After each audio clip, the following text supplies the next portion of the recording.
This season marks a new beginning. Witness the raw power, iconic sound, and pure speed from the historic Lotus 79. Experience the competition and glory days of early 80s open wheel action. Watch as drivers wrestle these ground effects cars into submission. Drivers will face off wheel to wheel. For some, it's a chance at redemption. For others, an opportunity to make a statement. All sharing the same goal, to be crowned champion. Who will be victorious tonight? The Lionheart Retro Series presented by DMLC Racing Channel starts now.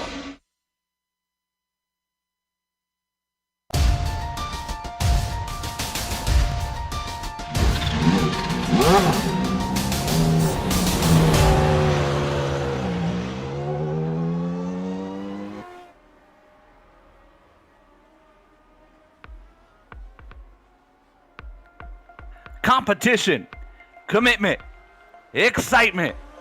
This is Lionheart from Laguna Seca.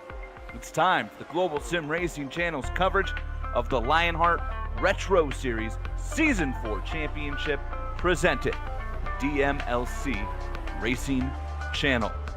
This is the HyperX Grand Prix of Laguna Seca and all of the simulated retro Lotus 79 action from the green flag to the victory donuts will stream your way live as it happens here on the iRacing Esports Network, the Global SimRacing Channel.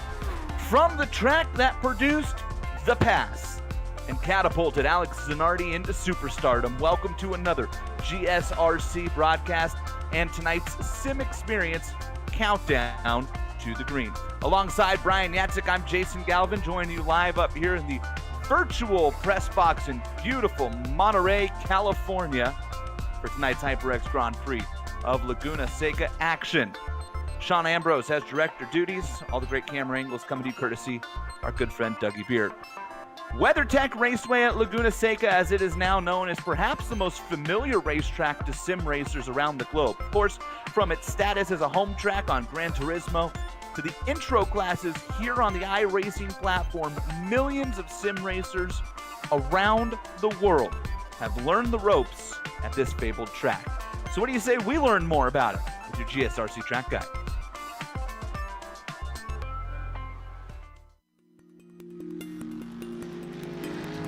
Welcome to Laguna Seca. Located just east of Monterey, California, it's hard to deny that this is one of the more scenic American road courses. It travels up and down a hillside which not only offers spectacular views, but one of racing's most iconic corners. Clocking in at 2.25 miles in length, 11 turns split up the current configuration. I say current because up until 1988, the track's layout was shockingly simple with a mere 9 dangerously fast corners. But despite becoming a much more technical track, this difficult nature was retained in its modern form. Turn 6 in particular places an emphasis on precision and daring with its tricky dip at the apex and narrow racing line. But the most well-known spot on the track is of course the corkscrew. Blind and kinked on entry, it then whips the driver through a chicane which drops you nearly 60 feet. It's earned a reputation worldwide for forcing even the most daring competitors to second-guess themselves. But there's honestly a refreshingly wide variety in types of corners, making it a perfect track for driver coaching and training. Elevation changes, differing cambers, and every sort of apex imaginable leaves seasoned veterans and newcomers alike spending hours trying to perfect a lap. With the track becoming popular for hosting IMSA, IndyCar, and MotoGP in its recent history, it also brings out lots of vintage racers due to the Monterey historics each year. Likely to remain a fixture on the American racing scene, this legendary circuit is almost always high on drivers' best of lists. Its history and its uniqueness are sure to delight all for years to come.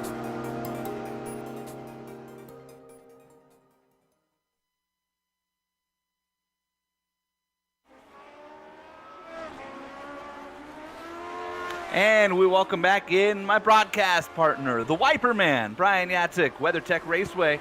Well, that's fitting. I didn't even think about that. WeatherTech, Wipers. Laguna Seca, really a driver's track here. He has the elevation, the corkscrew, of course, the high-speed corners as well. And something I know you and I both like as a driver, this is a racetrack that rewards aggression.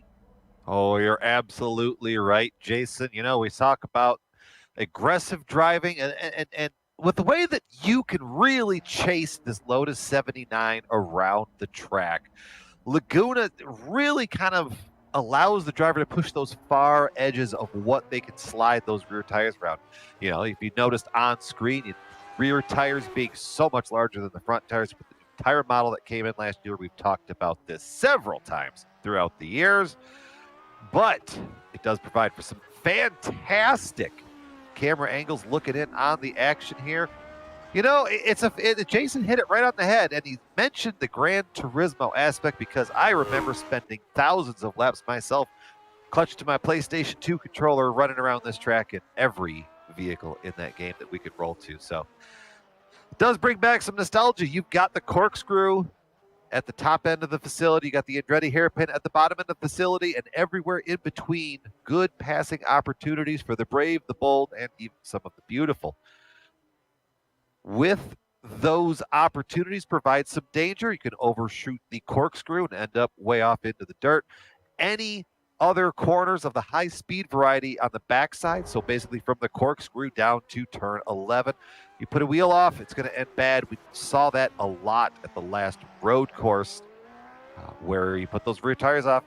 Things don't end up well. But you know what does end up well, kids? This countdown to green is brought to you by Sim Experience AccuForce steering system. With the most advanced tuning features on the market, the AccuForce Direct Drive is second only to the real thing. Check out the entire Sim Experience line of products. Head on over to simexperience.com. And you know what we're going to head on over to? We're going to head on over to the point standings. Overall driver standings presented by the DMLC Racing Channel. There you see Raging Ryan Lotus, a nickname I've just made up on the spot. 135 markers clear of Sage Care with Lionel Callisto in third, Aaron Morgan in fourth, with Dustin Wardlow, the Candyman can, rounding out the top five. Noticing that battle for the fifth, basically up through fourth. Pretty easy gaps to overtake, especially when you look at Auto Club being the finale, wide open, and everything is on the table for these drivers. So, moving on to the team standings where there's a little bit less competition, where you've got the overall team standings of Raven Motorsports Black, Paulson, Otis, and Wardlow. Yeah, we could pretty much, let's put a pin on that one. It's good battle over second, 5 points separating Senrock Esports from Avatar Auto Racing. Raven Motorsports Silver on the far end. Might be able to get back up there. Unacceptable Racing rounding up the top five there. And we're going to send it to Jason, coming back to our Rookie of the Year standings presented by Buttkicker. And it's a close one, Yaz, as Tommy Ryan has leapfrogged his teammate, Ricky Harden, to take over the Rookie of the Year points lead by 6.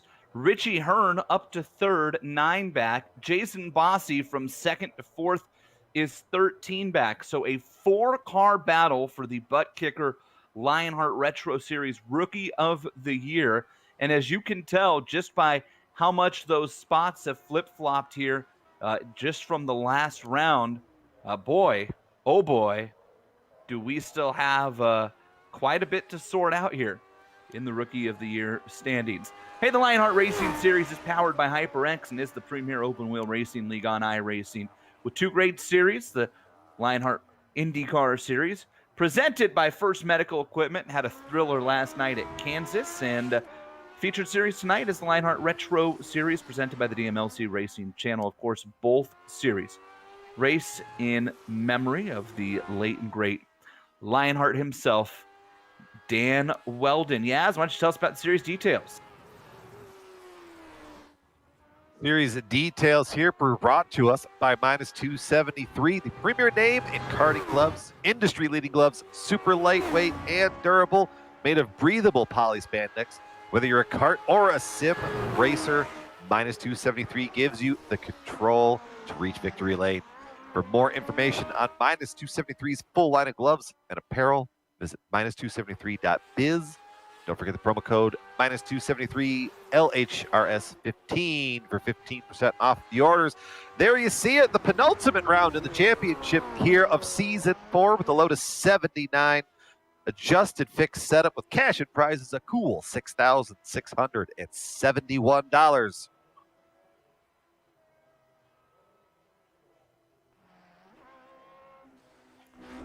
We're rolling, I was just going to say, rolling along here in qualifying, Yaz, just past the halfway mark in qualifying here at Laguna Seca.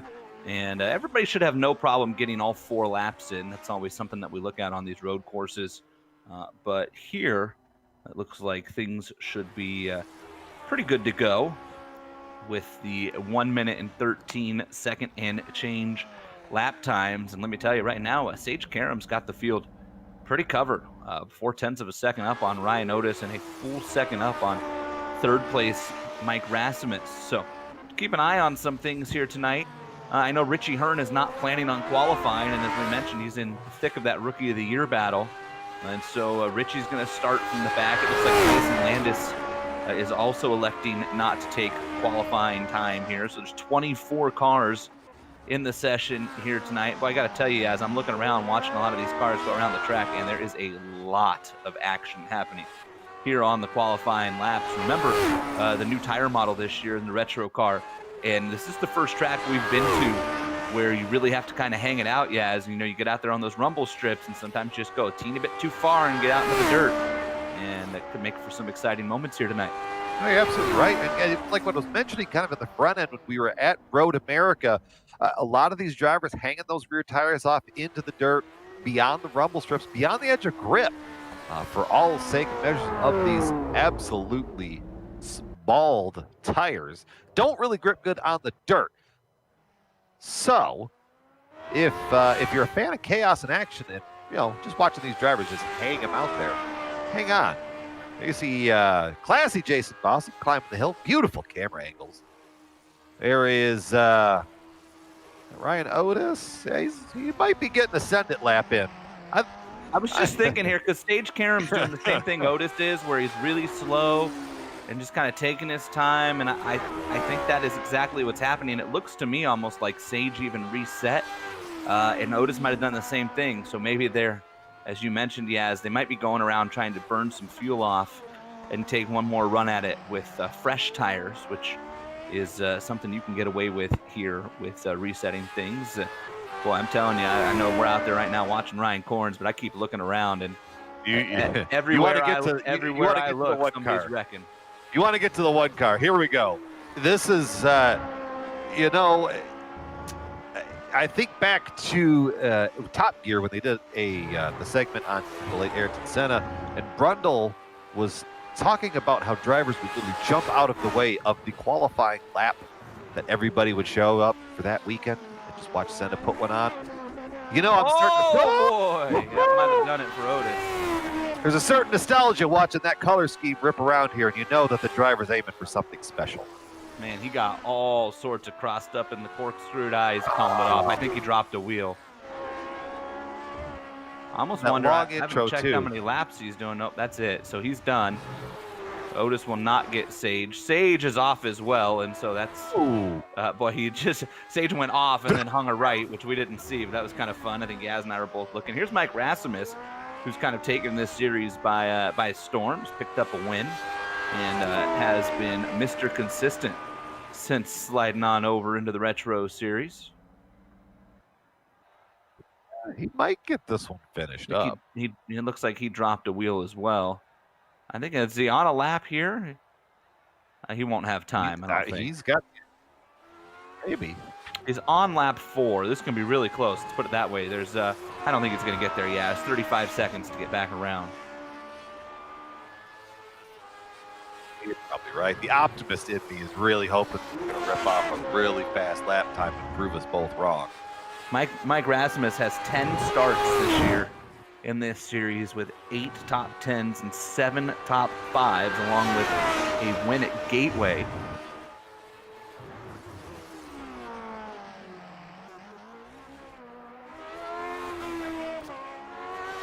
And there's the timer. 4 seconds left, so Rasmus ends up about 20 seconds short of making it here. And that's where we're going to leave off. Let's take a look at the starting lineup for tonight's HyperX Grand Prix of Laguna Seca here at WeatherTech Raceway. And it is Sage Karam who will start on the pole. For Karam, that is career pole number 12 in just 29 starts. The 12 poles ties him with Ryan Otis for second all-time here in the Retro Series. It's Otis who will start in second place with Mike Rasmus and Little Train, a great qualifying run for Lionel Kalisto in row 2. Chris Reagan and Jason Bossi up there in row 3, the Rookie of the Year battle. Hint, hint. Dustin Wardlow, Aaron Morgan, that's row 4. Matt Taylor, another one of the rookies here in the series, and Tommy Ryan. That's a great run on a road course. Tommy Ryan inside the top 10, yes? Absolutely. Just outside of the top 10. Dean Mardi Gras Ball in the 11th spot with James Paulson in the 12th position. There you go, Finian and Ryan Corns. The next row, row 8, going to Ricky Hart, Trevor Malone. You got David Altman there, 17th. Scotty Holmes, 18th.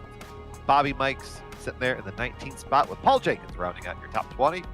And I'll just keep going here. You got David Clymer looking to climb up from the blackjack position in 21st. Series founder George Anzaldo, an overall good guy there in the 22nd spot.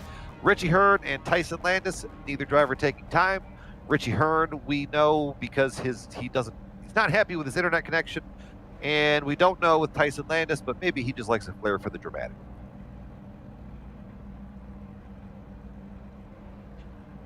Let's take a look at the weather here for this race at Laguna Seca as we get ready to roll off, and it is pretty warm up here in Monterey. 83 degrees, 112 on the track temp.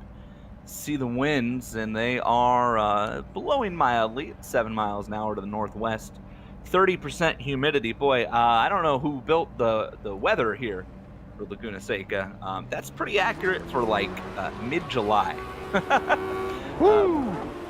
But here we go. At Laguna Seca, you get to the top of this hill, you look out into the Pacific Ocean, but it gets awfully dry and dusty here, to say the least, in the summer months. Let's run through the onboard cameras here as we get a full pace lap, and we'll start with your points leader, your defending series champion, and the man looking to make it 2 in a row, Ryan Otis for HyperX.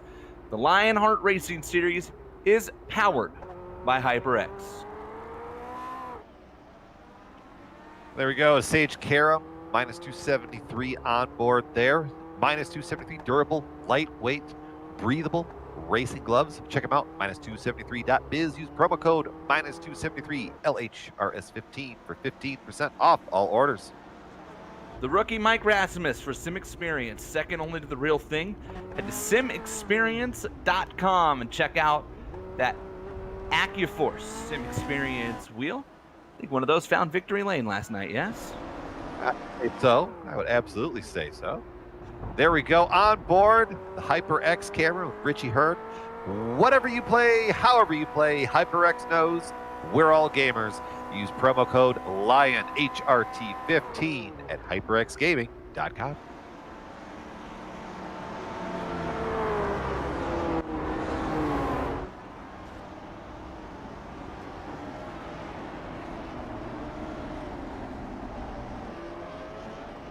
Field working their way through the corkscrew. Beautiful camera angles that Dougie Beard has for us today.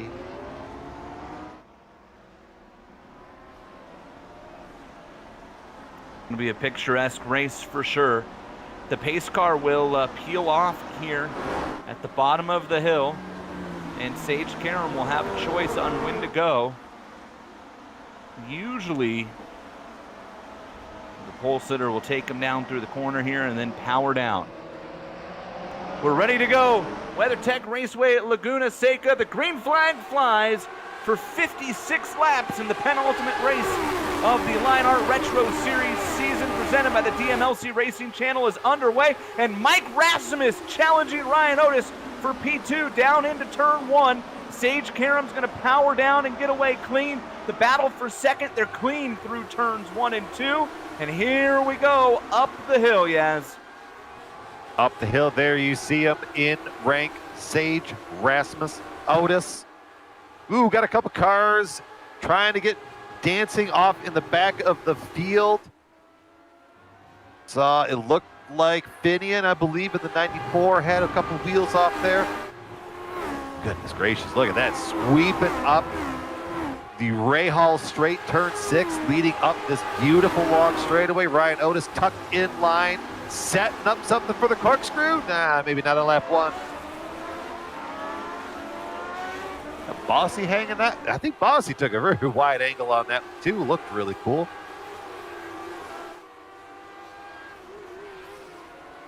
Whoa! The car off. Rasmus. Boy, he started so good up to P2. Let's take a look. Oh, he got too much of the curb. I'll tell you what. We need to watch Ryan Otis's onboard. Boy, that could have been a big moment for the points leader. Let's take a look on board with the defending series champion.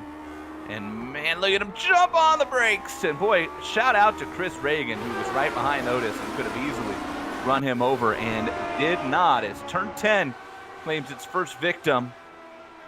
Looks like Rasmus got away clean from that though, Yaz, and he's fortunate. Usually with this car, you catch too much of the curb like that and it throws you around. It does some wing damage. Did not appear to do so for Rasmus, and now we're going to have the envious position for us, because we're sitting up here, of watching Mike try to work his way through the field as he currently sits all the way down in the 16th position. Did get out of all that pretty clean. Pretty much got it off track. Did a 360, maybe even a 540. Grabbed a gear, took off, shook the dust off, and went on down the way.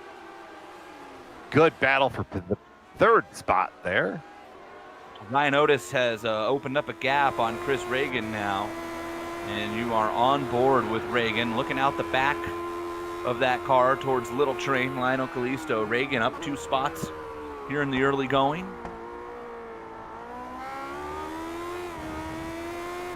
A little bit behind that, Matt Taylor overtaking Tommy Ryan down into turn 2. Matt Taylor up to the 7th spot. He sets off sights towards the back end of Jason Bossy.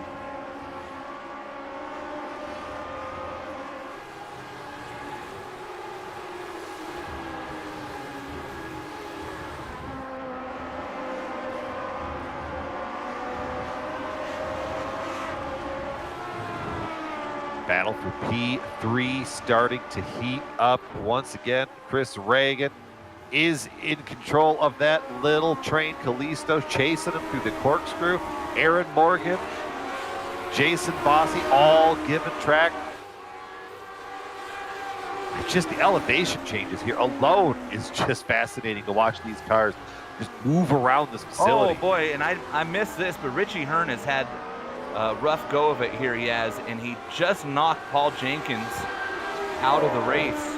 And Richie he's got some pretty serious front wing damage. Richie had an incident where Bobby Mike spun in front of him, and it knocked off the front wing of Richie, and then he came back on the track and ran Paul Jenkins off. Boy, we're gonna have to watch this here. This is kind of an adventurous, this is lap 3 for Richie. That's Bobby Mike's in the blue car here. Just follow them along here. This is turn 2 out of the Andretti hairpin into turn 3. And now watch what happens when they get here to turn 4, which is a fast sweeping kind of off-camber right. Bobby's gonna go into the corner and spin. Richie hits him, gets some damage. Now watch when Richie comes back on. He rejoins. Everything seems good, and then here comes Paul Jenkins, that black and gold car. And I don't know if Richie didn't know he was there or what. He just turns over into him and put Paul in the wall. Paul had to take a tow. So Richie Hearn, that Rookie of the Year battle, all sorts of damage on that race car now. Paul Jenkins out of this race. You almost got to wonder if there's a penalty coming at some point for Richie. And so check back in up front here. This is 3rd place. Chris Reagan, green and silver car. Speaking of Richie Hearn, that's his teammate. Little Train right behind him, and Little Train hunting for a podium spot, Yaz. Really right, getting just about a couple car lengths off the back of Chris Reagan. Hasn't been able to make super inroads, but also at the same time hasn't let that 19 green machine get away.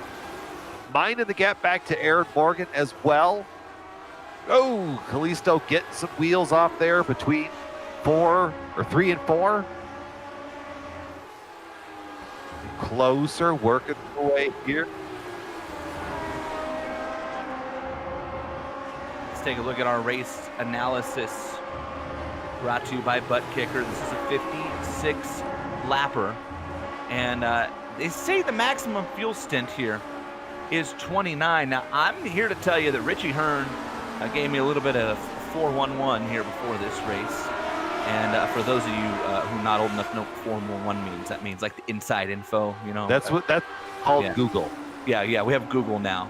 411 was when I was like 9, or when our director Sean was like in his mid-30s. Buttkicker race analysis tells you 29 laps for the maximum fuel stint.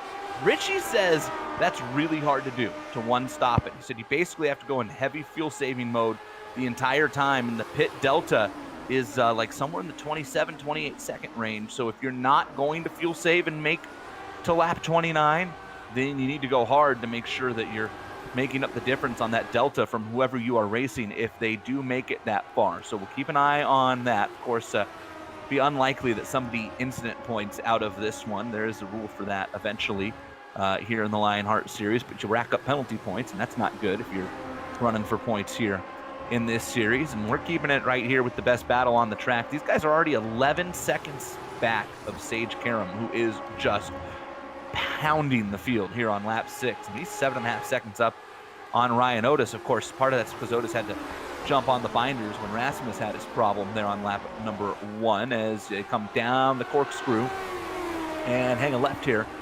Reagan and Little Train, and then great aerial view there you see behind them. That's Aaron Morgan in the black car, and classy Jason Bossy in the Motorola throwback paint scheme there. Hey, even Matt Taylor's starting to poke his nose in there. So we got 5 cars here, Yaz.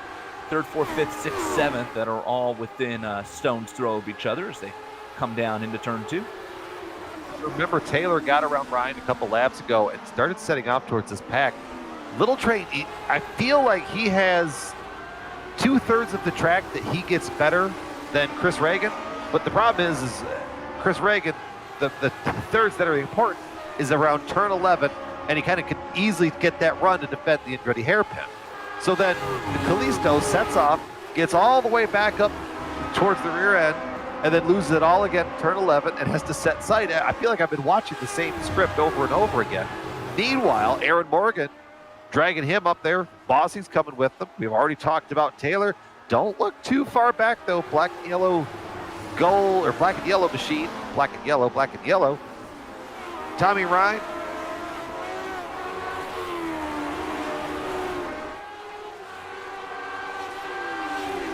Tommy trying to get up there into this battle as well. It's about a 1.5 seconds back of Taylor. But Chris Reagan's good lap here has opened up the gap on Little Train a little bit. And Little Train all of a sudden looking up in that mirror, Yaz, and he's got all sorts of company.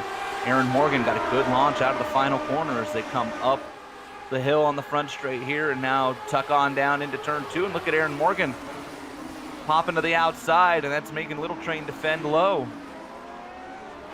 Little Train took the defensive line going in there. Aaron thought about maybe trying to get it to the outside, but decided to just kind of fall in line, set off, get at him again.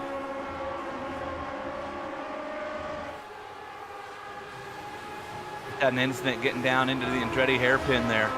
Trevor Malone turned Ryan Corns. David Altman also was involved in that. Looks like everybody's going to get away, but with some damage. We'll keep it here. And you get a look at Altman.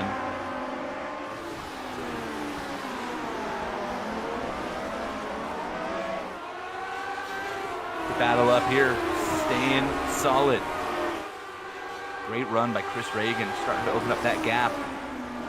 Let's see if Aaron Morgan here, this will be the key. Got to get down to the final corner, Yaz. And get the throttle down onto the front straight, get that big run. Saw Little Train start to kind of hang the right rear out there. Yeah, I've always looked at turn 11 as the one that I mean, if there's a lot of corners in racing you want to get right. I feel like turn 11 is probably up in your top 5. Just because, I mean, you can see it each and every single lap. You get that massive run, you get it right, You got the momentum, you got it covered all the way down that front stretch, being able to swing it wide to get around turn 2, using that momentum. And that's the thing that you've learned quick about Laguna Seca, very, very momentum based. You get into the rhythm and the flow, the ups and the downs, the ebb and the flow, and you realize that this place just has a rhythm, has a nice flow to it. And if you don't put the tires off, it always looks after you. But as we've already seen, Laguna Seca, that razor's edge, just waiting for a driver to overstep it. Update on Mike Rasmus, up to the 11th spot already.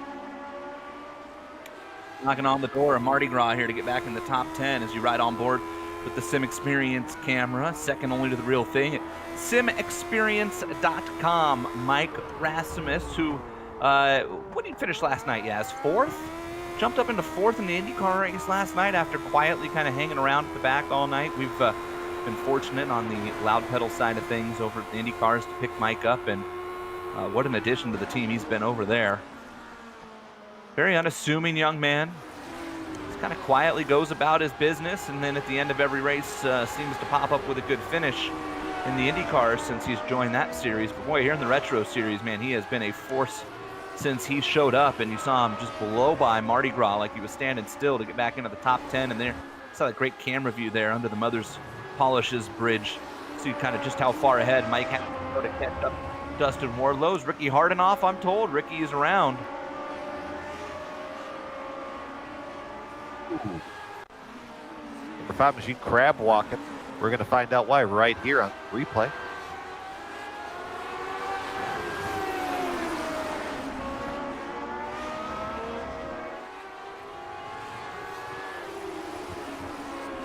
Oh, man.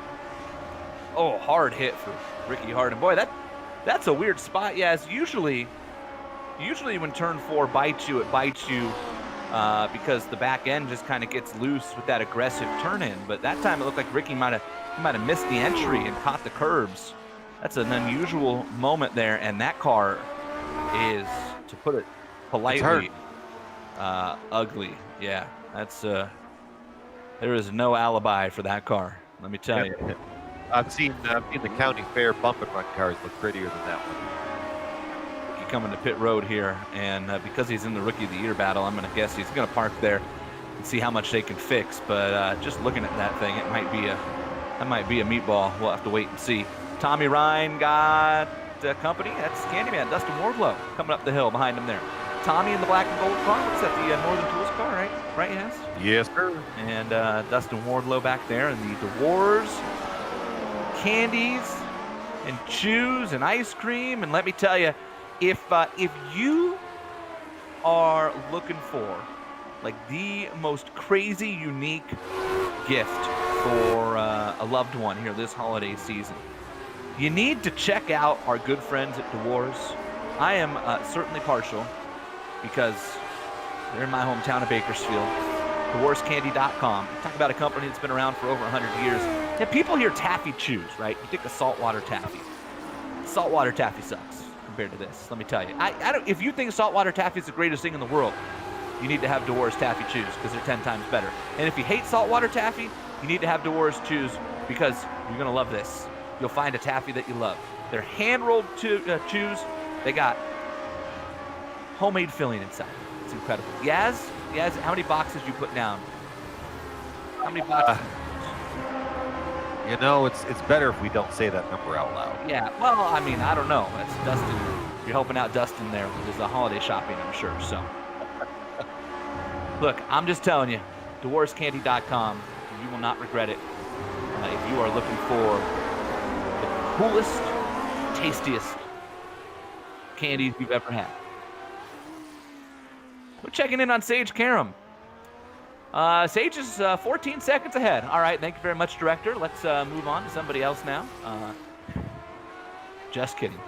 Just kidding, Sage. Boy, does he make this look easy sometimes, Yaz. I mean, there are days where you get a road course and Ryan Otis and Mike Rasmus can give him a run, and this is not one of them. No, Sage has a very firm grasp on pretty much every aspect of Laguna Seca here today. you've got yourselves 15 seconds up there. But somewhere that's a little less calm. This I'm just going to start calling it a bee's nest. Kind of buzzing around the final step on the podium. Reagan still in control of that spot. Kalisto still back there. But you're starting to see in some of these camera angles, more and more cars are getting within those shots. So now where there was a bigger gap of about 10 car lengths back to Taylor, maybe that's probably about 6 car lengths now. They got about 10 back to Tommy Ryan and Dustin Wardlow, that battle that we were just covering. Here comes Mike Rasmus, this blue and orange machine, just slide back. There you go. Get a little look back there on the camera. There we go. And you see, those are all the cars that we've been talking about for the last 5, 6, 7 laps. All right there in front of that number 68 machine. Let's take a ride with Mike Rasmus around WeatherTech Raceway, Laguna Seca. If you're sitting at home, why don't you take those speakers up a couple notches?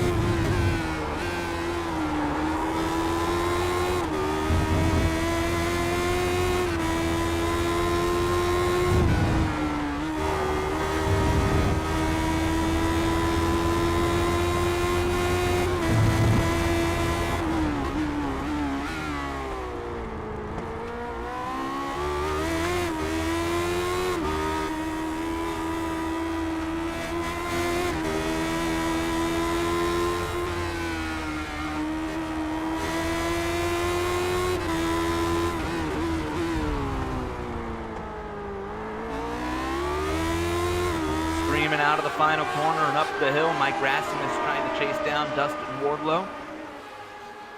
Wardlow in 9th, Rasmus back there in 10th after starting 3rd and taking over the 2nd position on the opening lap, but he spun coming down the hill into turn number 10 and has had to fight his way back from 16th since then.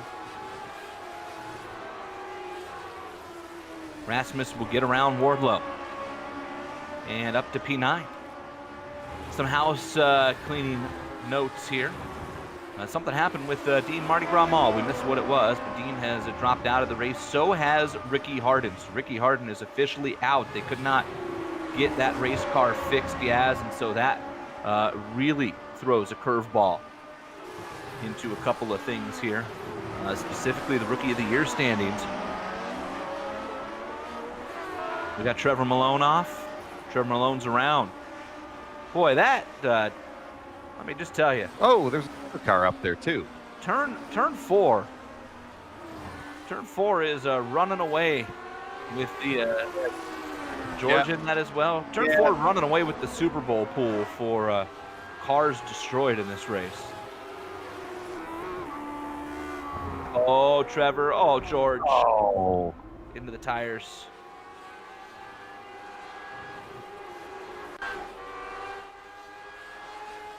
Razor's Edge I was mentioning or rambling about a little while ago.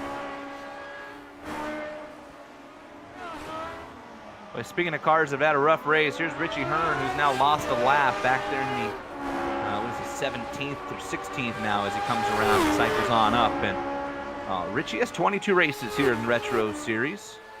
Made his first start last year and picked up a podium. But last week, Yaz, right? That's the race I had a last-second emergency and couldn't make. A great run for Richie. It was his 4th career top 5. He's got 9 top 10s and 22 races.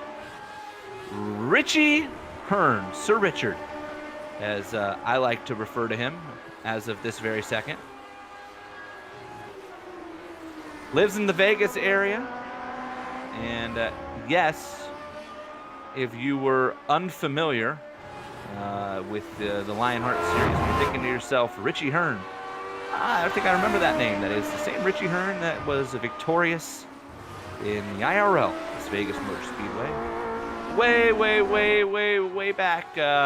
Not to age Richie too much here, but yes, can you believe that was like almost a quarter of a century ago? That happened when I was 7. Thanks. Yeah, it makes all of us feel old. Hey, David Holman just got a drive-through penalty, and I'm trying to figure out why. He was behind George when the Trevor Malone incident happened, and I'm looking around here, and I'm not seeing it yet. I'm really not seeing it yet. So we'll have to wait and get some feedback maybe from David Cordy, the race captain, on that. Check back in on third. Chris Reagan, Little Train.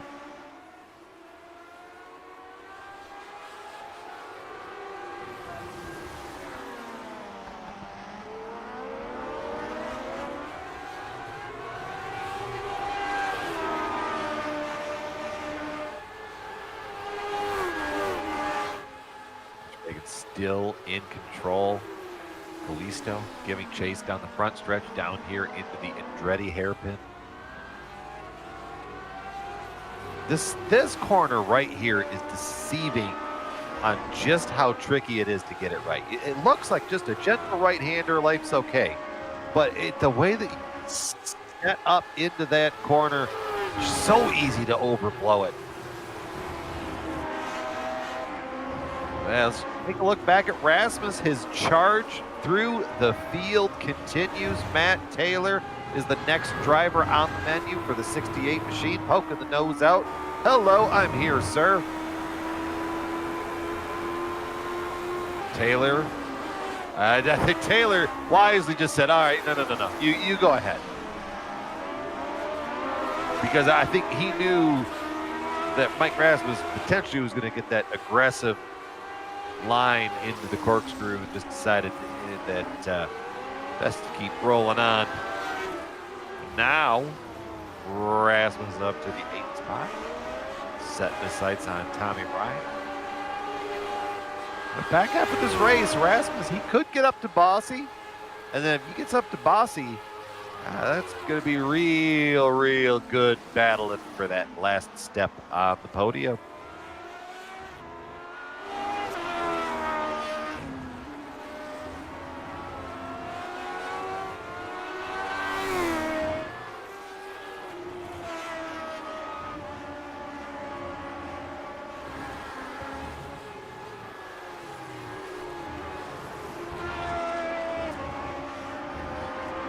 Go back up there. I mentioned Jason Bossy. Let's jump up there. Bossy and Morgan. So here's your subplot of battles here for that podium spot. Bossy has been reeling it in slowly each and every single lap, getting back up to the 48 machine, joining this whole battle. So now that battle is going on. Going to kind of distract everybody from the actual third place battle, which Callisto and Reagan have been waging. I'm pretty sure since the drop of the green flag. Reagan, Callisto, everybody hanging that rear tire out. Don't look now, though. Just back beyond that, Rasmus setting his sights on Tommy Ryan. This will be up to the 7th spot. Rasmus giving chase down here in the Andretti hairpin.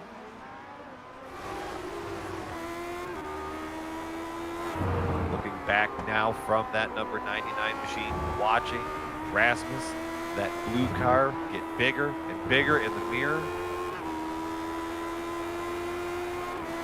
Once again, fantastic camera angles here.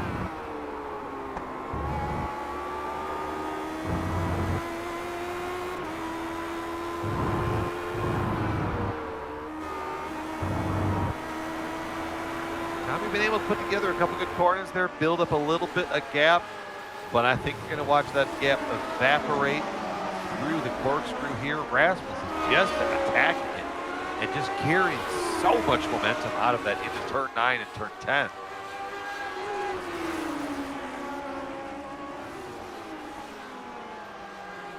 The entrance to pit road, deceivingly tricky as well.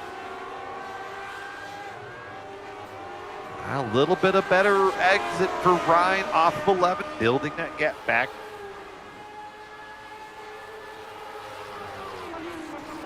Fantastic racing here out Laguna Seca. Closing in on the pit window here too, Yaz, as we're working lap 21. So this is when we'll get to wait and see as David Altman is off and around coming up the hill under the Bubba Burger Bridge, and he's going to have to get that loop back around. Boy, there you see him. David was over there checking in on the endangered sand crab species on the side of the hill. Have to get a post-race report on whether David found any more. Tommy Ryan, P7, still hanging on with Rasmus behind him there.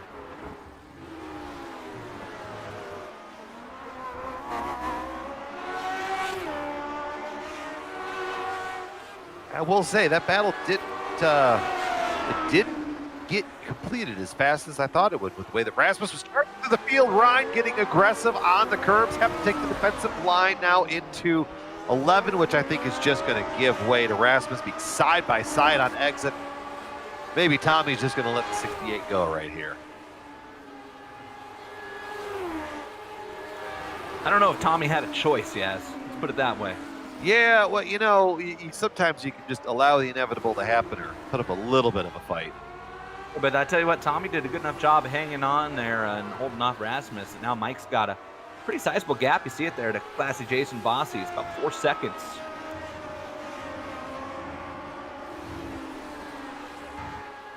Back there, good battle. Oh, I tell you what, the Rake, Little Train, Morgan, Bossy battle, when Rasmus gets there, if Rasmus gets there, I suppose I should say, that is going to be spectacular to watch.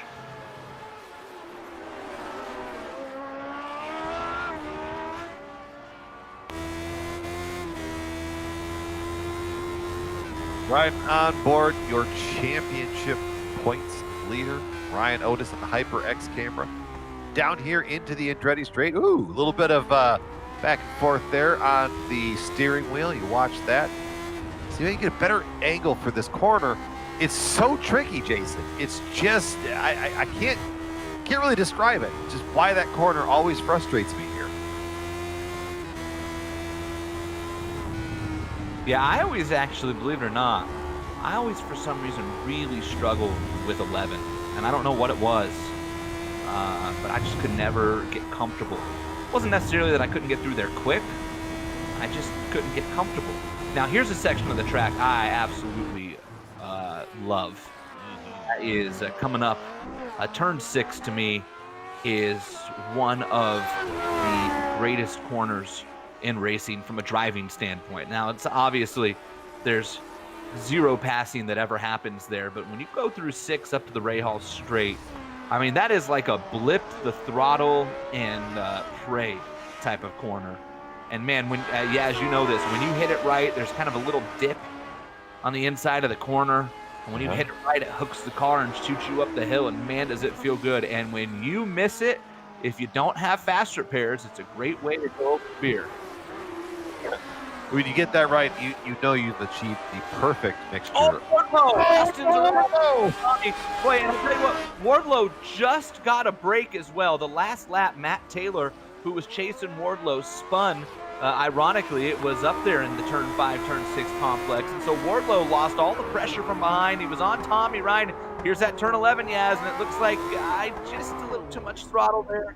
Didn't get the wheel straight. Did a nice job keeping it off the wall. Gets it looped back around. He's not even going to lose a spot, actually. He still has a decent gap back to Matt Taylor, but man, you know the Candyman is going to be frustrated with that one. Yeah. One out in the corner, didn't lose a spot. Carries on. It's not a bad way to be. Not a bad way to be. Meanwhile, here's we're what are we, a lap or 2 laps away from pit stops potentially here. Knock knock, but Mike Rasmus has just chopped down the gap to Jason Bossy from 4 to a second in 3 laps.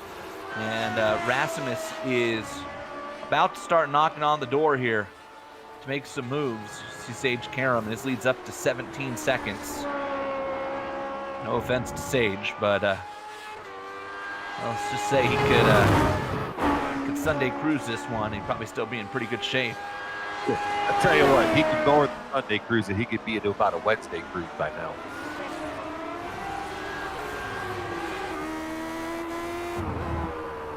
Back on board into the bee's nest, Mike Rasmus. You said it's when or if. Yeah, Rasmus is there. When you're ripping off lap times, 13.9s, and that's the second fastest lap time on the track. Sage Karam on pit road. Well, that's two stopper Sage. Maybe I think with Sage's outright speed, why risk it? True. Zero reason for him to risk it for the biscuit right now. Make the other guys make the mistake. I guess the only question here is if Otis can somehow one-stop this deal. Then we might be interesting. But that's about it. I mean, Sage has already out-delted Chris Reagan at third. Oh boy, Chris Reagan just said, "Thanks, man," and it didn't sound. Let's go check and make sure. I wonder if that was a serious or a sarcastic. Oh, I see a wounded machine. No, it was a serious one. David Altman got out of the way. Actually, good on David Altman for that, because he's off the pace with all sorts of damage. He just let like 7 cars by. Callisto got by Chris Reagan. That was a move set up. Chris Reagan absolutely overshot. Yeah, that was all Chris. Chris messed up on his own, and then Jason Bossi just went around. Yeah, back of that camera angle back there. Jason Bossi going for a loop. Boy, Ricky hardened it. Yeah, right there. Turn 5. Turn 4. Turn 4. Claims another one. And it's the curb again, which is what happened to Ricky Harden. Boy, Mike Rasmus had a brown stainer there. Let me tell you, trying to get through that one. Thanks. Not the Curba Grande. Wowzers. Boy, I don't know how Rasmus got through that, actually, looking back. And pit road, boy, everybody coming to pit road. Otis. I shouldn't say everybody, but a lot of them. Let's keep this in mind right now.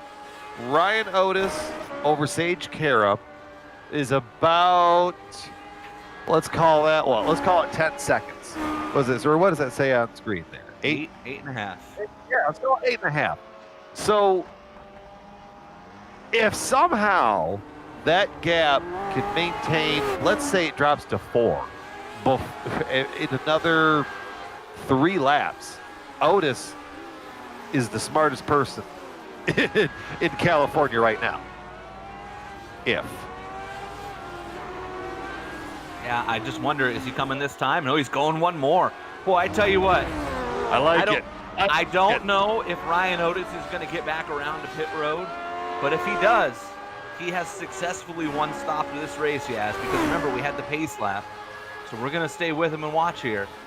He had the pace lap, and man, if he one-stops this and doesn't lose too much ground, that's huge. Like I said, we've got something to watch at the end of the race, that's for sure. Your point of reference, Ryan Otis just going through turn 4 right now, looking up. Sage Karam just going through turn 3. So that's a full long straightaway. So even Otis, looking back at the mirror, he knows he has that advantage built up. A couple other guys going for the long haul. Chris Reagan, Aaron Morgan. Callisto just pitted, Ryan pitted. A couple others on the longer stint. But that also makes you wonder with Otis if some of that gap Sage built was Ryan saving fuel from the pace lap. Well, and if he can go all out to the end, I mean, just all sorts of interesting questions here. And he'll surely come to pit road this time. There it is. Ryan Otis peels off. And you're absolutely right, too. And remember that Otis had to dodge the spinning car of Rasmus earlier. So that has to factor in a little bit to that gap as well. Right, that's right. Yeah, that's worth 4 or 5 seconds on that delta.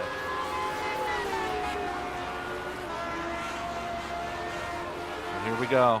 Otis into his stall. No tires for the one car. Fuel only. Absolutely. And away he goes. Many imperial gallons as you can shove into that thing. Yeah. Plus another half if you could, please. Please and thank you. Someone decided to. I was just gonna say bowling. Was, mean, that, I know was that a turkey? I know it's road construction season, but there's no reason to be angry towards the cones. Chris Reagan pitting in. But Chris Reagan managed to make it that far as well. Bossy's the only other driver. Aaron Morgan at least, also made it that far. oh, Finian and Paulson sneaking into the back half of the top 10 there. As Chris Reagan comes out ahead of Little Train. So he jumped, how about that? Chris Reagan stretches it and jumped Little Train in the process again. Then Aaron Morgan, then Rasmus, then Corns. Corns is rather far back at this point from that group. So it's basically a 4-car group, but half of them, it appears, can go to the end. So, you know, we're going to have some things to watch here, Yaz, to say the least. In fact, Tyson Landis just came to pit road and is on the one-stop strategy now as well. Although I'll also say this, there's a few guys who should recognize that they're lapped down or close to it, and therefore the one-stop strategy is lessened by 1 lap. I find it interesting, as I think, because I am perpetually one of the cars that is like the first car lap down on a road course, I always have to remember that in fuel mileage races. Like, oh yeah, I actually don't need to go the full distance. I can go 1 less lap because there's a really good chance that somebody named Karamer Blocker is going to blow by me here at some point with 10 laps to go.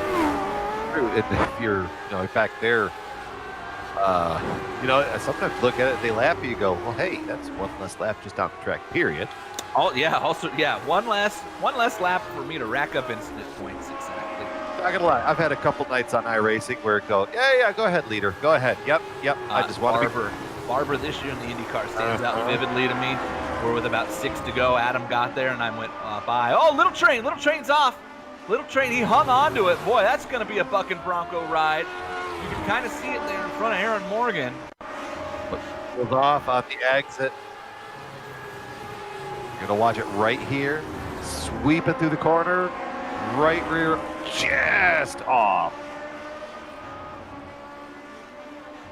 Boy, let's go on board here and watch this, because Little Train's gonna have to do some wheeling. Look at this, little to the right, a lot to the left. Hang on to it. Boy, I tell you what, Lionel. If you're looking for work next summer and the New York Yankees need a new groundskeeper, I'm sure they will be happy to have you come drag the infield.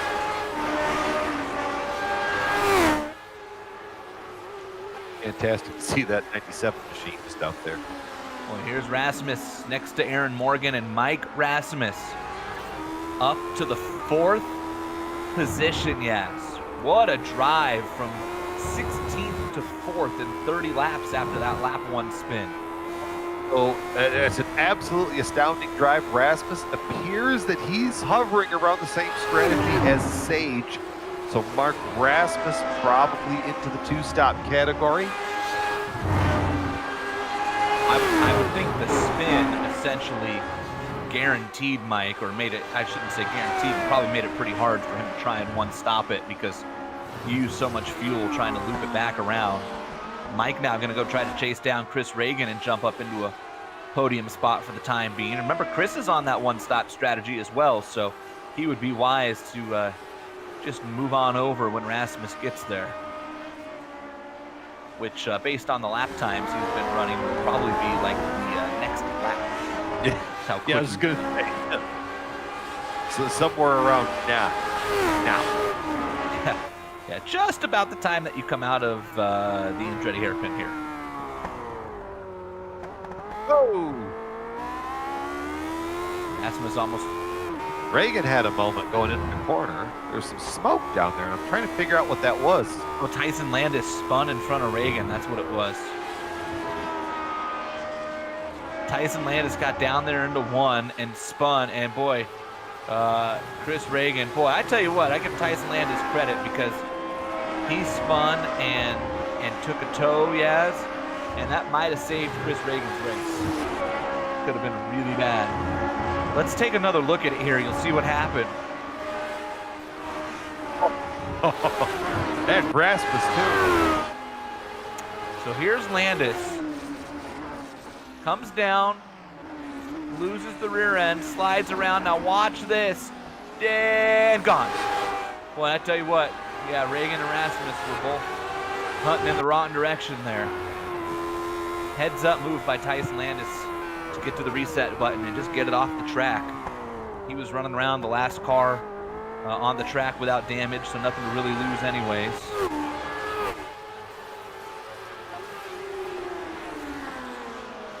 Been a couple moments in this race, haven't there? Oh, you. To add extra ripple towards the battle for the lead, Ryan Otis currently faster than the leader of Sage Karam. Boy, that is interesting, is it not? I mean, no, you got the fuel. You know, remember when you were a kid, Jason, and you saved up for whatever the shiny widget that you wanted, and you felt so good when Mom drove you to the store, you got the widget? Well, if you look at the first half of this race for Ryan Otis, he was saving. He was saving and saving to get to this point to go ahead, go have fun. Boy, it's interesting too here, Yaz. Pit lane delta was about 31 seconds for the quick cars. Ryan Otis was 32.5 because he went that extra lap and tried to fill it up as much as he could. You got to figure quicker stop is what Sage will need at the end. He'll only need 3 or 4 laps of fuel, no tires, so really just a splash and go essentially. So let's say that we knock off 4 or 5 seconds from that, right? I mean, that still puts him at 26, 25, 26 on pit road. And how far behind is Ryan Otis right now? About 23? 24, 23.9.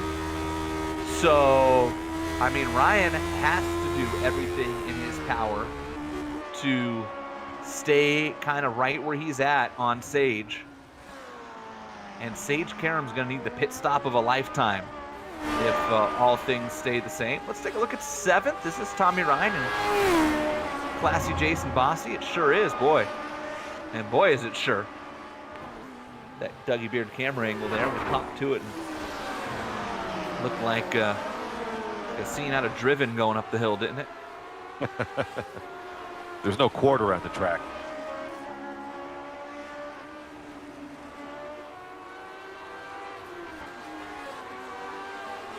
Ooh, Bossy making the move to the inside of 11. Tommy looks like he didn't fight that one all that hard.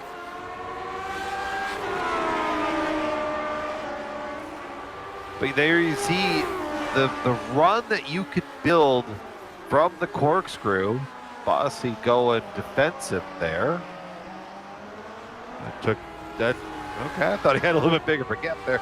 But you see the run that you build from the corkscrew, all of that momentum carries you down the hill towards turn 11.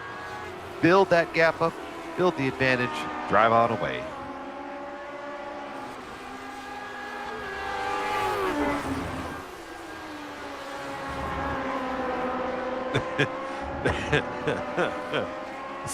Bossy's taking the defensive line into the corner, and Tommy got on the radio and said, "Don't worry about that." I heard that. That's why we both started giggling at the same time there. Tommy Ryan was like, "I'm good, man.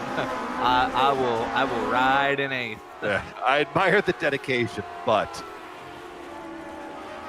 and then of course since then I feel like Bossy's been like, "Oh, okay," and just checked out.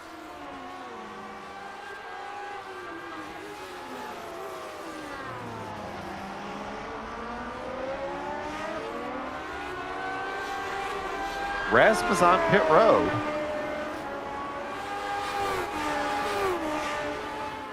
And gallon it away. Interesting. So Mike Short didn't. Yep, get it out of the way early. Bill, especially here, we've only got 24 cars that started the race, and we've got 18, let's call it 17 chassis still rolling around here. So your odds of finding a pretty big gap in the track are pretty good. I was just going to say, and if you're it like Rasmus, he pops out here. That's Sage right behind them, okay? So that's your leader, Sage Karam, who, by the way, has opened up another 1.5 seconds on Otis, and so that's important for Sage. So Karam with Otis now behind him, or pardon me, Rasmus with Karam behind him. and Dustin Wardlow in front of him. And at this point, Mike's just got to be thinking to himself, like, every car I pass is a guaranteed spot on the track at the end of this race. I'm done pitting. And that might be bad news for Sage, because I can't imagine Mike's just going to move over and let him go here. Yeah, I can't imagine that either. 19 laps to go. I don't see it happening. 19 when Sage crosses the stripe here. I mean, we shouldn't be asking me. We should be asking the race winner from last night, Mr. Jason Galvin. Congratulations once again. Thank you very much. Yeah, I'm not moving over for anybody, but you know that already. Oh, yeah. Whoa, but Mike does.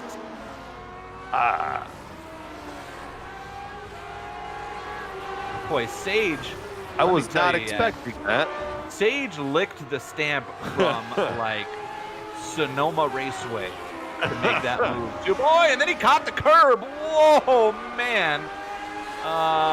Sage's going to have some moments here. Yeah, let's just follow Sage around here because he just passed Wardlow and he's into clean air. But, man, did he have some moments. First off, look how deep he drives this thing.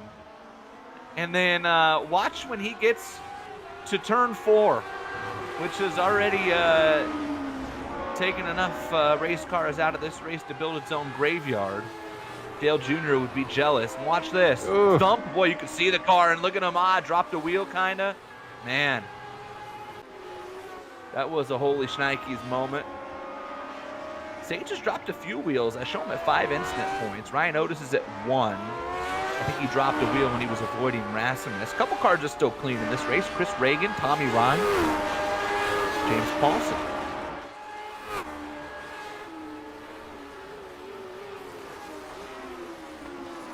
Boy, Sage is knocking off a second a lap on Otis right now. It's bad news for Ryan. I almost wonder if Ryan was going to be short on fuel, yes.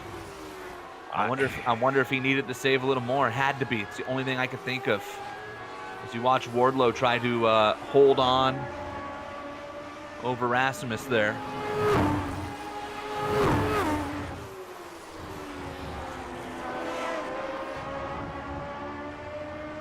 You know, and part of that too, Otis was dealing with some lap traffic. The number 30 machine of Paulson, 8 Taylor. The contest around that could have cost just a little bit because he got through one of them fine and had to follow, I believe it was Taylor, up through the back half of the track here. Cost him a little bit of time. Oh, Rasmus, boy. We're watching Wardlow there. Mike hung a rear wheel and almost looped her there in 10, but he's going to do a nice job getting down into 11 and powering off next to Dustin. And it's a good old-fashioned drag race up the hill.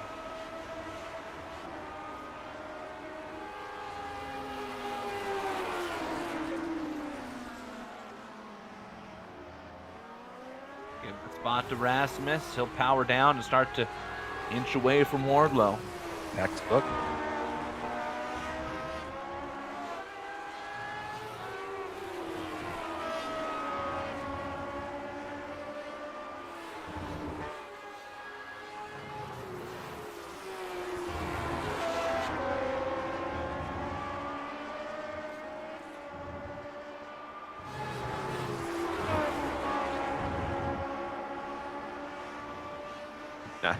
It's pretty much the best battle. Kind of going around the facility. Everybody's kind of built their gap out. Wardlow can mount any kind of charge back on Rasmus. Don't see it happening.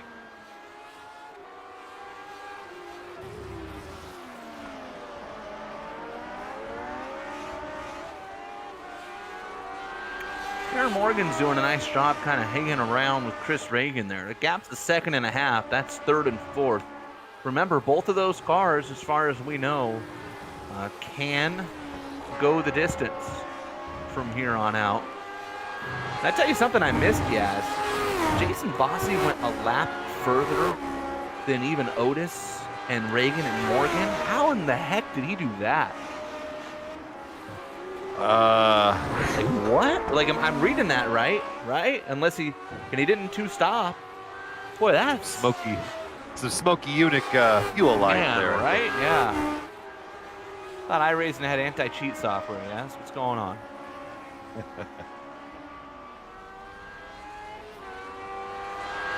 There you see the gap. Reagan in the green and silver. Morgan in that maroonish car.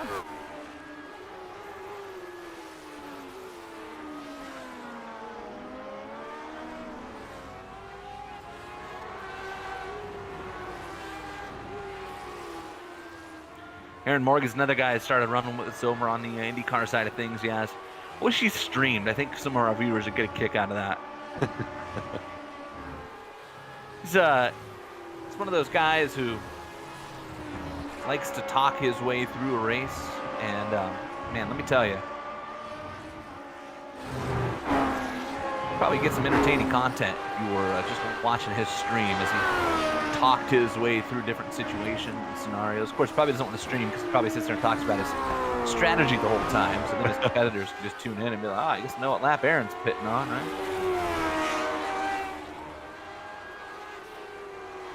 Well, you know, we've seen people in this league use social media to admit dumb things. I think is that how it's tactfully, I think, as I could put that? Yeah, that was pretty safe, yeah. Okay. That was a safe, base hit. It was actually, I'll call that it's like a solid single into center field. Okay.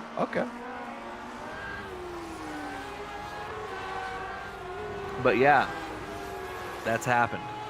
Yeah. Yes. Recently. Yes. Let's check in with your leader. Sage Karam leads up to 28.5 as we ride on board with the veteran NTT IndyCar Series driver and the -273.biz on board. Wore a set of those -273 gloves last night. Give me the perfect feel on an Accu Force wheel. Sage ripping up the hill. Up Ray Hall, heading towards the corkscrew. The scene of the pass. Not just any pass. You know the pass. If you're an open wheel racing fan, there's only one pass. And that's where it happened, 1996.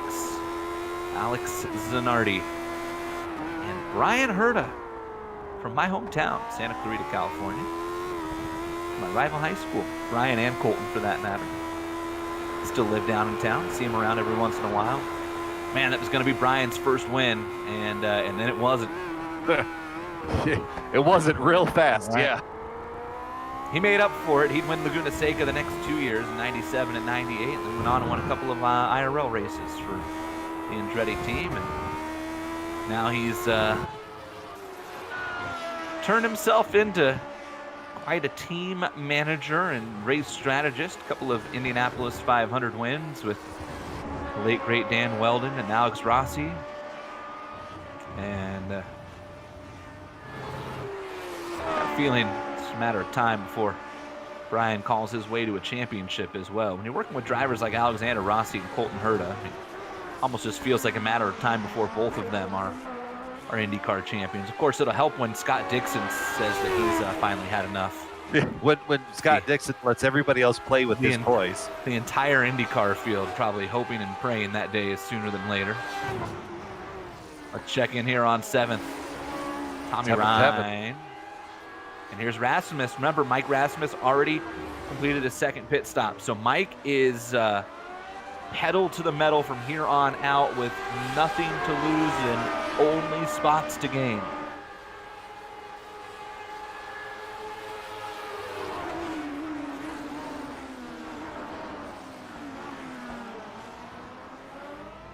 Chomping at the bit. Tommy's probably going, wait. I just went by. Why are you coming back? All right, I think going for the one stop. Yes, he's got the same fuel strategy as Ryan Otis.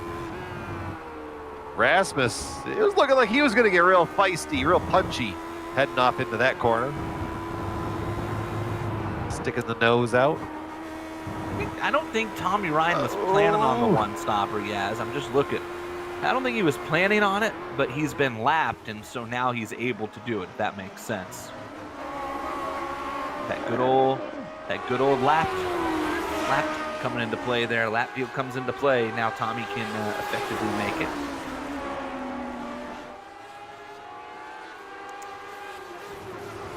Rasmus looking right, looking left. That's also bringing Wardlow back into this. I was gonna say, Wardlow doing a really nice job hanging on to that. This is 7th, 8th, 9th. Oh, Tommy! Boy, no, Rasmus and Wardlow almost collect each other. Kind of reacting to it there. There goes the clean race for Tommy Ryan as he rolled off track. Take a look, down into 2, the hairpin. Locks her up.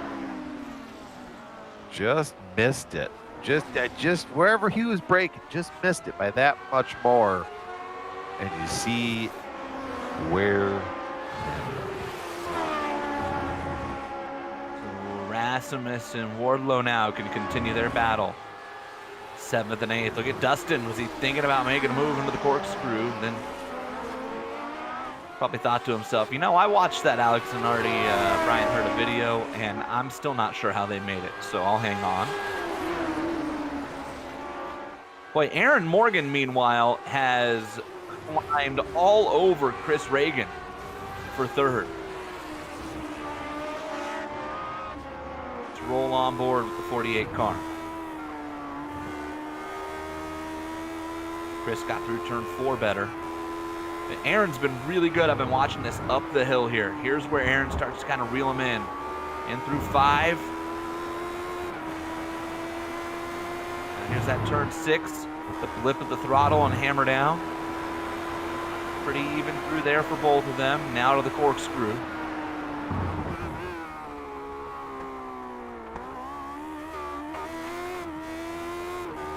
Aaron starts to kind of eat into Reagan down the hill.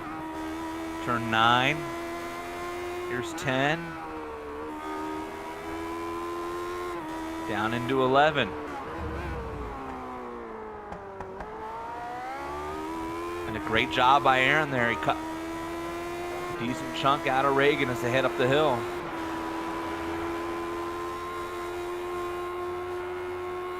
it's always a good thing as a driver when you watch that guy that you're chasing. Boy, Reagan. Bigger and bigger. And Reagan just allowing Aaron to get that much closer. Maybe he's checking the mirror. You look up and you miss your brake mark. Sage Karam just ran a 1:12.43. And newsflash, the delta is 34 seconds. And that's going to be enough for Sage. If all things stay the same. That was I'll show you. Look at Morgan putting the pressure on Chris Reagan through the corkscrew. Boy, this is where you got to be careful if you're Morgan, though, Yaz, because you got a lot of time left in this race, 9 laps. And it's so easy as the chasing driver to just kind of give it a little too much throttle, right? Especially somewhere like here.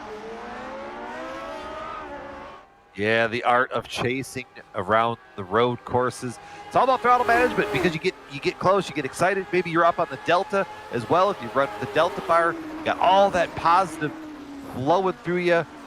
And you still have to remember you can't stomp on the brake pedal 50 feet earlier than you have been all night. Or put that tire off. You still have to focus. You still have to have that just determination to get to where you need to be without sabotaging yourself, because you're right. There's still 8 laps to go. It was a little from Morgan there in turn 3. It looked like he took too much of the curb. Allowed Reagan to kind of open up that gap a little.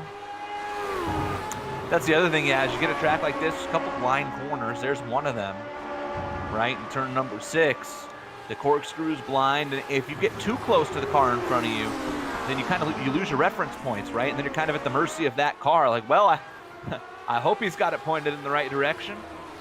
Yeah, it's kind of like driving in a heavy rain. You're just following the taillights ahead of you, and you're just hoping that they don't hit something. Gap closes again into 11, back to the front straight. 8 more circuits for these two.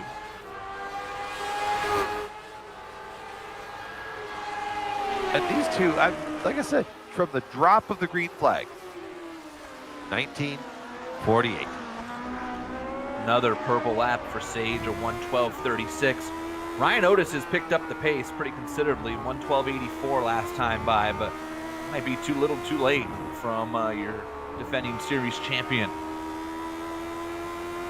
It's also about time for Sage to come back down to pit road here. It's been 24 laps. Remember, he pit on lap 25 last time.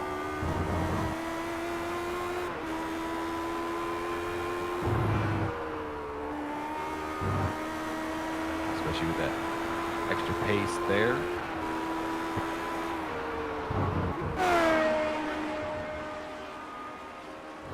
I mean, I think you just you hedge the bet whenever you can do it. Sage is just behind that battle we were watching, which Aaron Morgan just had a little slip up and lost some ground. I do it now. It's here. Let's see. Yeah, especially do it right now. In traffic. That's Little Train right ahead of him. Nope. Gonna run another one.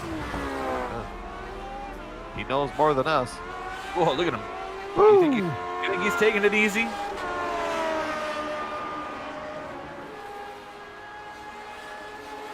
Still ran a 48 that lap, too. 1:12.48. Flicking the stamp. But let me just run this by you and all the viewers right now to give you an idea of how good Sage Karam has been here tonight. Sage's best lap is a 1:12.36. Ryan Otis' best lap is a 1:12.84. The next best individual lap by a driver is Dustin Wardlow's 1:13. Mike Rasmus 1:13.18, and the fourth best is Wardlow's 1:13.50. Sage with 1.2 over the fourth best car on singular best lap times, and I only count 7 cars that have even been in the 13s. So Sage has a 2-second gap on all but 6 cars, and he's in. Sage to pit road, and so here we go. Let's watch the Delta, and let's watch Ryan Otis. I think Sage is going to be okay. Oh yeah, Ryan just going to the corkscrew. There's no way. Boy, Sage really just threw it down, and he is going to leave his pit stall. That was a longer stop than I thought it would be. Well, when you know you've built that gap. Boy, look at that. Not even close. I noticed come down the hill. Wow. Unbelievable pace from Sage. I mean, there's 2 lapped cars between. Look at, there's Otis just came down the hill. I mean, Sage could have took another tank of fuel. Get him out. All right, let's cycle back around to the battle, we believe, for the final podium spot with Chris Reagan and Aaron Morgan. Now, remember, there's still some questions with some of these drivers. Otis, Reagan, Morgan, can they actually make it? One top.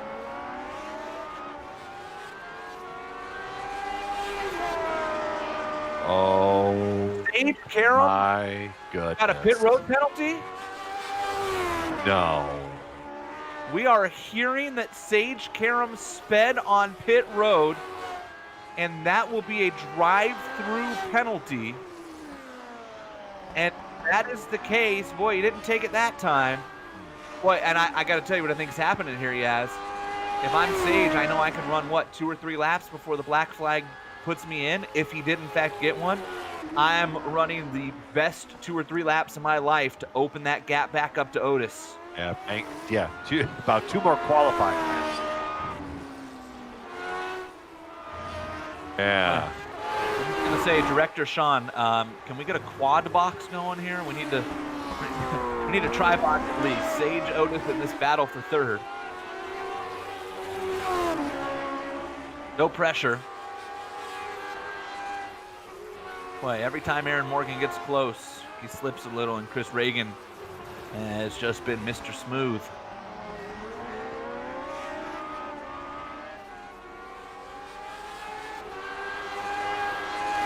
Yeah, through it all, Reagan really only a couple bobbles here and there. Let's see if Sage is coming. Should be coming down the hill. Into 10. He's in. He is. Sage Karam with a speeding penalty. Now, where is Ryan Otis? Working his way through 10 right now. Oh, man. Otis down to 11. Oh, man. Well, then. Here's Otis up the hill. Where's Sage? In box. There you go. Sage You had just to saw. box. Oh, man. It's not even a stop and go or drive through. Is that an unsafe exit? Ryan Otis to the point. 15-second pit stop. Wow. What a turn of events here at Laguna Seca.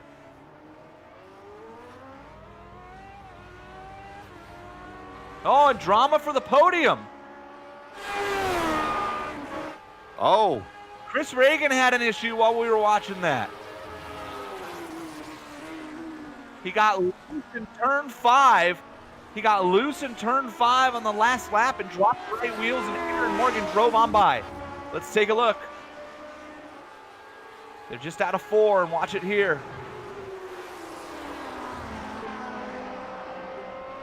Just walked out and dropped a wheel, and Aaron Morgan, nice job to go right by. Boy, and I just got done saying that every time Aaron got close, he slipped, and Chris was being so smooth. And then he makes a mistake.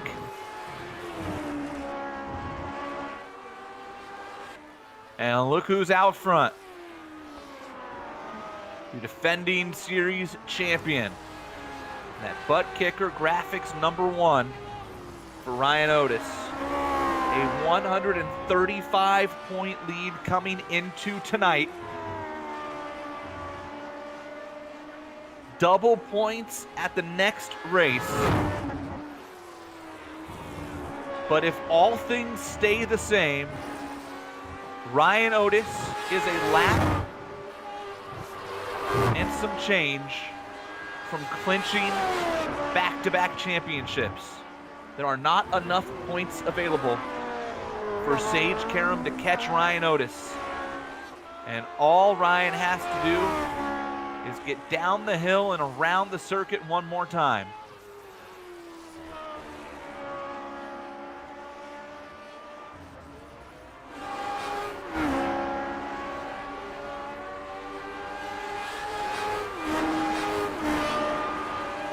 Fantastic drive. The driver of that #1 machine, showing everybody out there in the iRacing world just why he has that number on that car.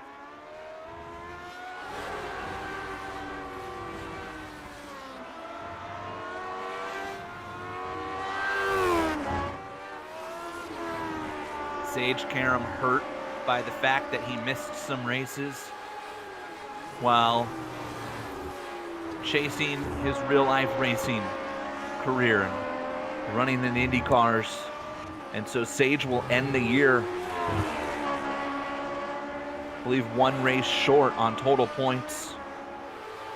And that will certainly play into things here. But even had Sage run that race and won it, Ryan Otis would still be right on the verge of locking things up here. There was a car off there as Otis went by, but it was well off and out of the way. And here is Ryan Otis. Off of turn 11 for the 4th time in 2020. Ryan Otis is victorious and will go back to back as champion of the Lionheart Retro Series presented by the DMLC Racing Channel. Sage Karam, with perhaps the most dominating run we've ever seen not end in a victory, comes home in second. Well, there's some cars out of fuel coming up the hill. Dustin Wardlow was one of them. Here's Aaron Morgan. Let's keep an eye on that battle now, because Chris Reagan's right there hanging it out. Does Aaron have enough fuel to get to the line? He sure does. Aaron Morgan, a hard-fought third place over Chris Reagan. And Jason Bossy comes home in 5th. Boy, a great end to this one. Exciting stuff. And a champion is crowned once again. We'll talk to him when we return. This is the HyperX Grand Prix of Laguna Seca here on the Global SimRacing Channel and the iRacing Esports Network.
Welcome back to WeatherTech Raceway at Laguna Seca and the HyperX Grand Prix of Laguna Seca and the HyperX post-race show.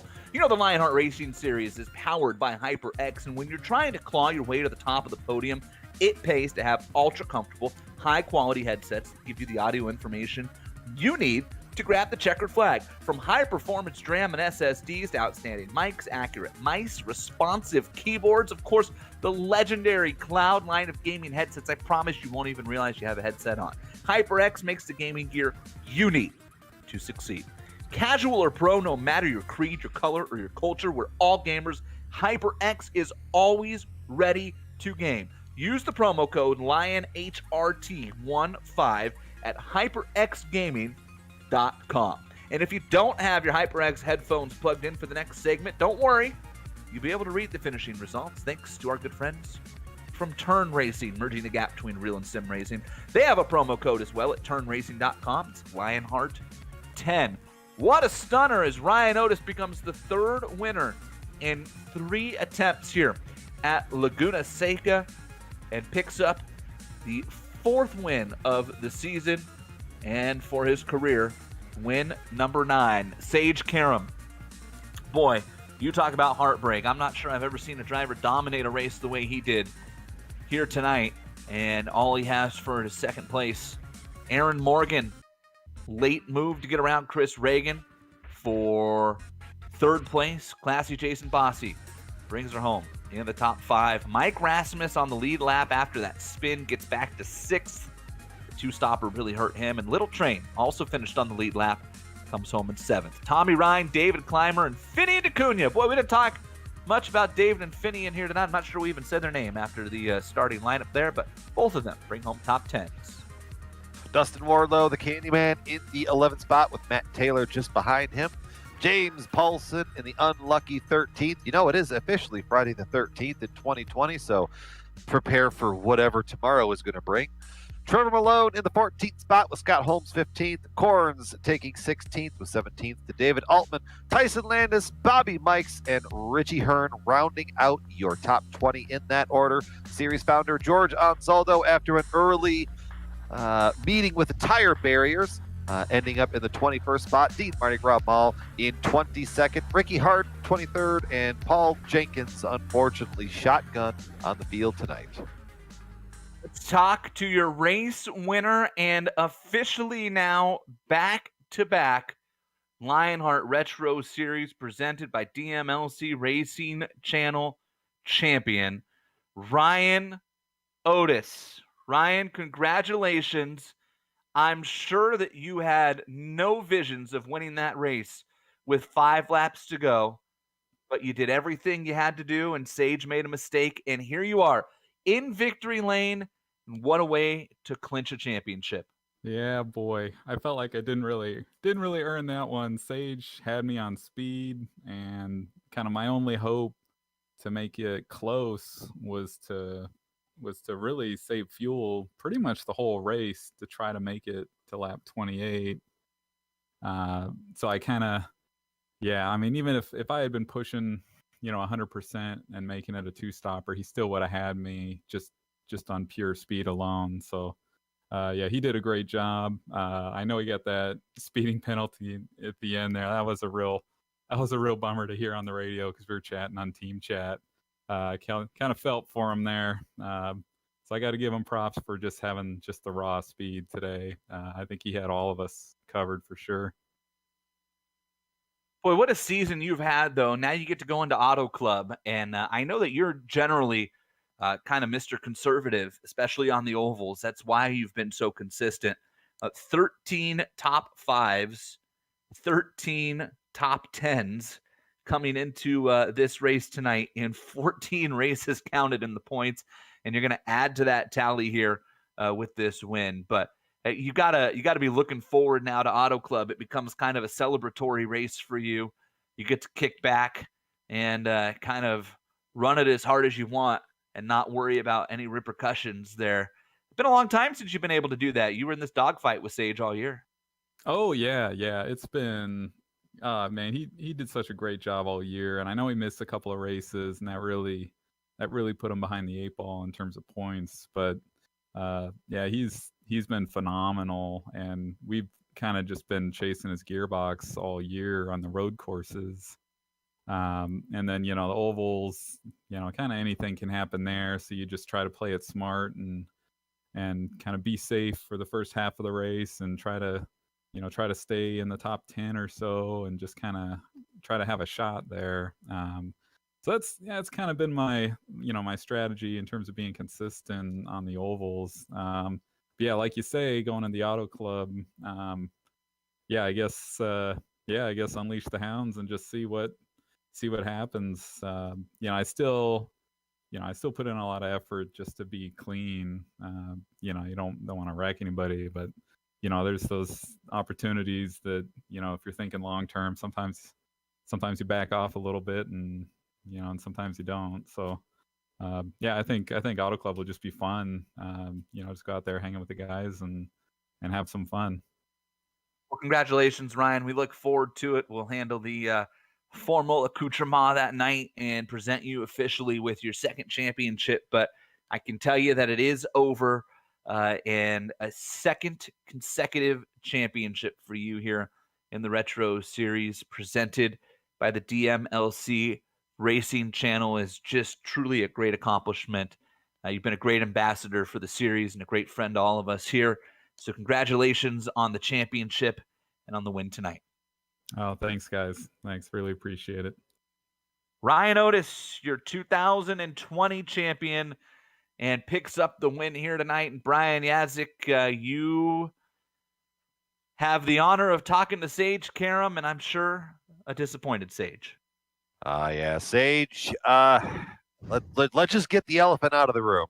What happened there? Yeah. Well, that's how you throw a race away. No, I went for the two-stopper. I think everybody else went for one stop. I was just like, you know what? It's gonna be close to doing it on one stop. I figure, I'm just gonna go balls to the wall, 100% every lap, and maybe I can build a big enough gap and win this thing on two stops. And that's what we did. I even had a spin in the first stint. I spun and lost about 10 seconds, and we were still able to claw that back. But yeah, I don't know. It was a really slow pit speed. It was like 35 miles an hour, and it was I got down to the speed early enough and got to my box fine. And then when I left the box, the cones were not too far ahead since I was the first box, and I think I just went just slightly over it, and it nicked me for speeding. But no, I mean, I got to give it to Ryan. He's had an incredible season. He's a great guy. We're in the chat together, so we're constantly talking through all these races and everything, and I couldn't be happier for him. And he's a great champ, and yeah, I just made a mistake. That's it. It's but it was a lot of fun. I'm just happy to be here and just happy to be racing with these guys. They're a great group of guys, and couldn't thank everybody enough. Everybody races so clean and just having a lot of fun. So yeah, thanks everybody. Sounds good. We noticed early just that outright pace. You've been strong on the roads all year, but it seemed like you were especially on it tonight here at Laguna Seca. I remember you saying earlier in the year there's a track that was your favorite. Where does Laguna rank here, man? Is this on your Mount Rushmore, or is this not even in your top 10? No, I absolutely hate this track, to be honest with you. Yeah, there's something everybody was looking forward to hearing. Yeah, I've actually never had a good experience here in real life, and just never loved this track. But I don't know. Yeah, I think I had a little fire under my butt after last night. I got in an accident, and I don't know. I just wanted to go, and I think obviously, when everybody was saving fuel, and I wasn't, it kind of, made that, feeling of me being a lot faster than everybody way exaggerated. I don't think I was that much faster than Lotus. Maybe a little bit, but not what you guys were seeing. When he was saving fuel and I wasn't, it was like a second a lap, but there's no way it was that when he wasn't saving fuel. So, yeah, I don't know. It's a cool track in these cars. I just love these cars. This car is a really cool car, especially with this new tire model.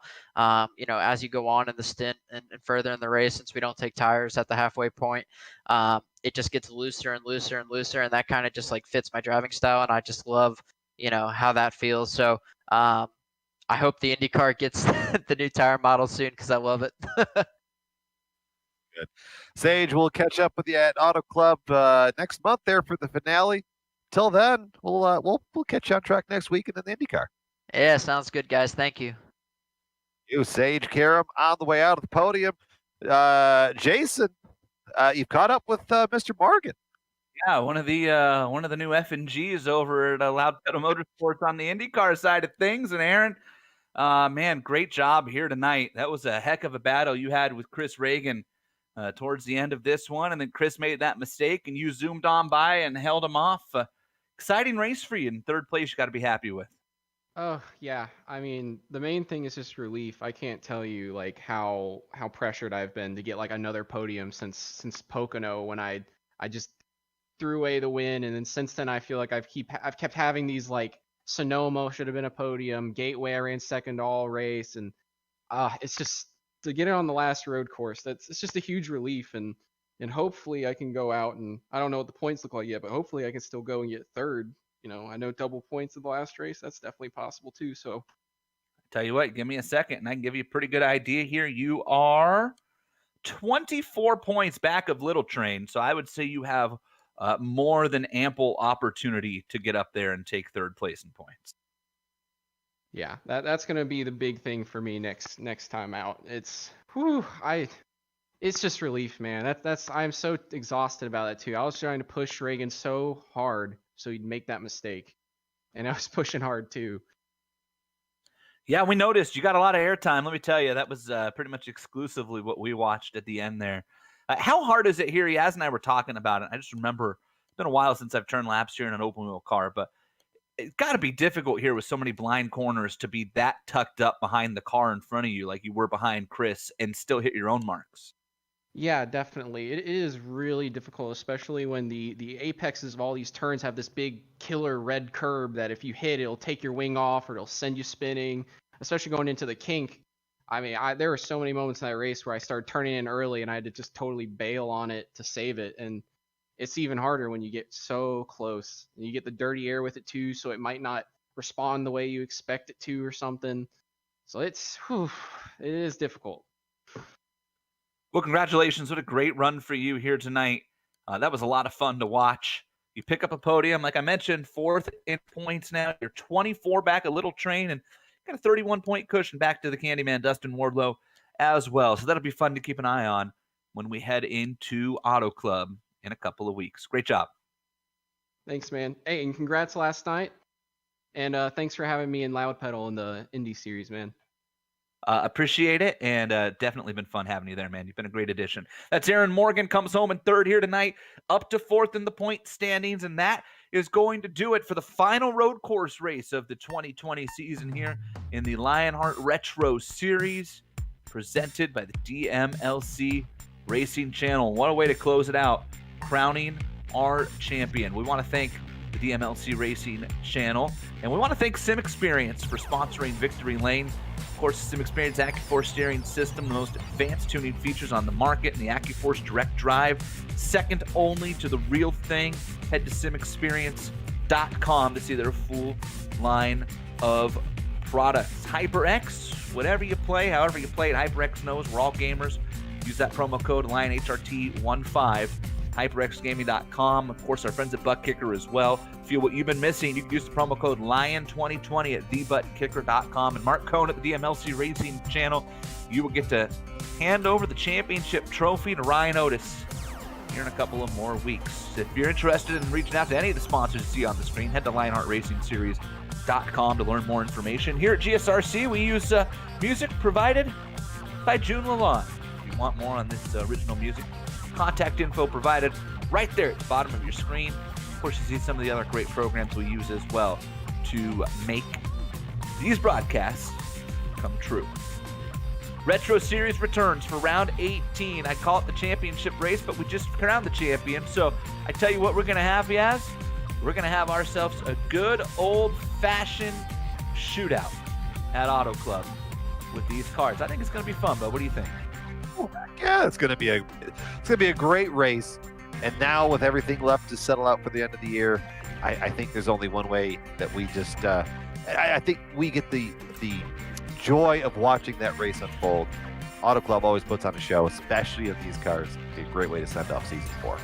Thursday, December 17th, same time. Important note here, if you're still hanging around and you're watching on the iRacing Esports Network, remember, you might have seen it, but the IESN kind of being phased out here. You're going to want to follow the Global SimRacing Channel, GSRC, here on YouTube. Head over to Global SimRacing Channel, hit subscribe. There's a link in the comments. That's where you can find the championship race, round 18, December 17th at Auto Club here for the Retro Series. GlobalSimRacingChannel.com for more information on all the great folks here that help put these broadcasts on as well. Make sure you follow them on social media. Keep up with some of these great other races coming up here. Finally, on behalf of the crew tonight, Brian, Sean, and Dougie, I want to thank you all for watching. I'm Jason Galvin. Your race winner and your season champion is Ryan Otis. He takes the win in the HyperX Grand Prix of Laguna Seca. Remember, until next time, the only one who remembers when you come home in second is your wife and your dog. Good night, everybody.